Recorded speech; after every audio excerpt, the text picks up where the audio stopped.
BJP का आज 44वां स्थापना दिवस है और इस मौके पर प्रधानमंत्री नरेंद्र मोदी को आप सुन रहे थे। उन्होंने तमाम योजनाओं को भी गिनाया, साथ ही विपक्ष पर हमला भी किया। प्रधानमंत्री नरेंद्र मोदी ने कहा कि जिस तरीके से हनुमान जी काम किया करते थे, क्योंकि आज हनुमान जयंती भी है, उसकी शुभकामनाएं दी उन्होंने कहा उनसे हमें प्रेरणा मिलती है। तो ब्रेकिंग विद एजेंडा में आज चर्चा बीजेपी के 44वें स्थापना दिवस की हम कर रहे हैं। प्रधानमंत्री नरेंद्र मोदी का संबोधन आपने सुना। देश के इतिहास में बदलाव वाले विवाद की चर्चा हम करेंगे। चर्चा करेंगे कि पूरा बजट सत्र क्यों हंगामे और बवाल की भेंट चढ़ गया, क्यों आज की सियासत में सत्ता पक्ष और विपक्ष दोनों अपने राजनीतिक एजेंडे के लिए जनता की भलाई और नागरिकों के कल्याण की असल राजनीति को पीछे छोड़ने जा रहे हैं। चर्चा आज की इसलिए भी अहम हो जाती है क्योंकि आज संसद के बजट सत्र का आखिरी दिन है और पीएम मोदी ने भी विपक्ष पर भ्रष्टाचार को लेकर घेरा है। बीजेपी का 44वां स्थापना दिवस और बजट सत्र का जो दूसरा सेशन चल रहा है उसका आज आखिरी दिन है। उधर कांग्रेस पार्टी समेत तमाम विपक्षी दल जो हैं तिरंगा मार्च निकालेंगे। तो आज की ये बड़ी खबरें हैं जिस पर हमारी नजर रहेगी। लेकिन सवाल हमारा ये है कि अडानी और अपमान के चलते जो संसद का बेहद महत्वपूर्ण सत्र था, जनता के लिए हंगामे की भेंट चढ़ गया, उसकी जिम्मेदारी कौन लेगा और कौन इस पर जवाब देगा, ये सवाल लगातार बरकरार हैं। हनुमान जी सब कुछ कर सकते हैं, सबके लिए करते हैं, लेकिन अपने लिए कुछ नहीं करते। इदम रामाय इदम न मम, यही तो भाजपा की प्रेरणा है। इदम राष्ट्राय इदम न मम। भाजपा हनुमान जी की एक और बात से भी बहुत बड़ी प्रेरणा मिलती रहती है हमें। जब हनुमान जी को राक्षसों का सामना करना पड़ा तो वो उतने ही कठोर भी हो गए थे। इसी तरह जब भ्रष्टाचार की बात आती है, परिवारवाद की बात आती है, कानून व्यवस्था की बात आती है, तो भाजपा उतनी ही संकल्पबद्ध हो जाती है मां भारती को इन बुराइयों से मुक्ति दिलाने के लिए। कठोर होना पड़े तो कठोर भी हो।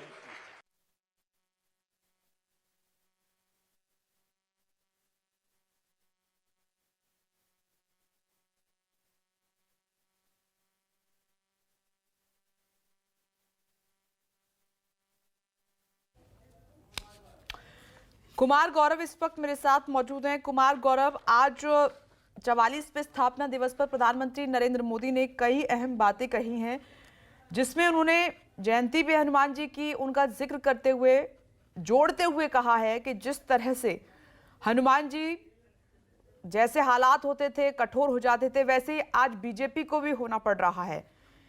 इसका तात्पर्य क्या था, क्या कहने की कोशिश कर रहे थे पीएम?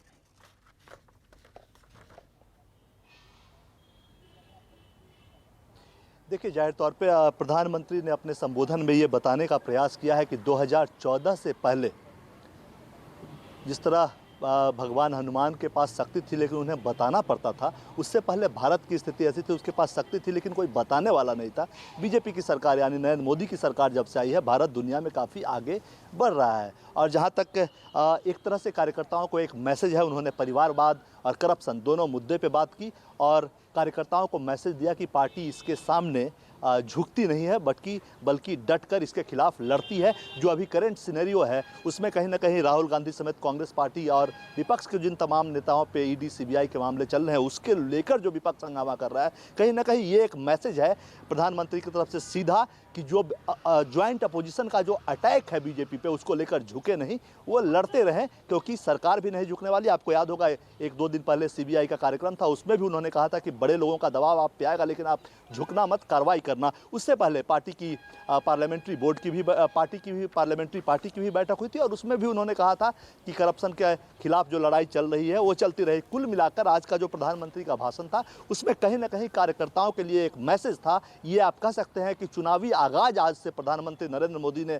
अपने भाषण से कर दिया है। चूंकि स्थापना दिवस भी है, 10 लाख के आसपास कार्यकर्ता 8 करोड़ से ज़्यादा बूथ पे उनको सुन रहे हैं, ऑनलाइन बाकी कार्यकर्ता भी बाकी जगहों पे सुन रहे हैं। तो एक तरह से कार्यकर्ताओं को एक मैसेज देने का काम किया है, 2024 के लिए तैयार हो जा। और आपको जैसा कि कल से हम लोग बता रहे हैं 12 बजे के आसपास वॉल पेंटिंग की शुरुआत होगी, जो कि 2024 का स्लोगन होगा बीजेपी का कि एक बार फिर से मोदी सरकार, ये स्लोगन होगा। वो भी आज 12 बजे से राष्ट्रीय अध्यक्ष जेपी नड्डा लॉन्च करेंगे वॉल पेंटिंग के द्वारा, और ये देश भर में होगा। तो आज का जो प्रधानमंत्री का भाषण था करंट सिनारियो पे था, करप्शन के खिलाफ जो लड़ाई है, करप्शन और परिवारवाद के खिलाफ वो चलती रहेगी। मतलब 2024 में ये मुद्दा अहम होने वाला है। इसके अलावा भाजपा कार्यकर्ताओं को भी नसीहत दी है कि पार्टी नीचे से काफ़ी ऊपर तक बढ़ी है, तो वो लगातार अपने आप को कंसंट्रेट करें और पार्टी के काम में लगे, आम लोगों के बीच जाए। आज से 6 दिन का कार्यक्रम है, प्रधानमंत्री ने उसका भी जिक्र किया, बोला आम लोगों के बीच हर घर तक जाएं, सरकार के काम बताएं और आम लोगों के लिए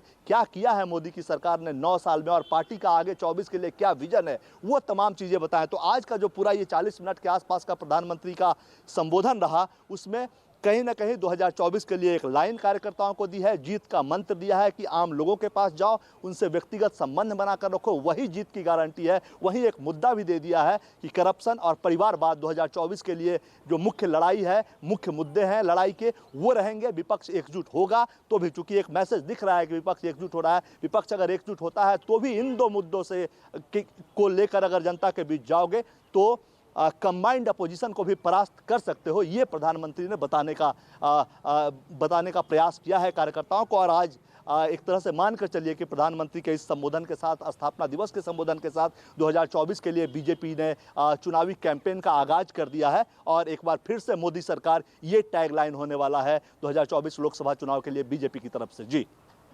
और कुमार गौरव, एक बार फिर से प्रधानमंत्री नरेंद्र मोदी के संबोधन में विजन अगले 25 साल का दिखाई दिया, उस पर उन्होंने खास तौर पर जोर दिया है। इस पर हम बात करते रहेंगे। अभी एक छोटा सा ब्रेक यहां पर ले रहे हैं, हम जल्द हाजिर होंगे, आप देखते रहिए न्यूज़। नमस्कार, मैं हूं मानक गुप्ता। अगर आपको हमारा ये वीडियो पसंद आया हो तो इसे लाइक और शेयर जरूर करें, और हां, हमें सब्सक्राइब और फॉलो करना ना भूलें ताकि आप देश और दुनिया की कोई खबर मिस ना करें। तो जुड़े रहिए हमारे साथ और देखते रहिए न्यूज़ 24।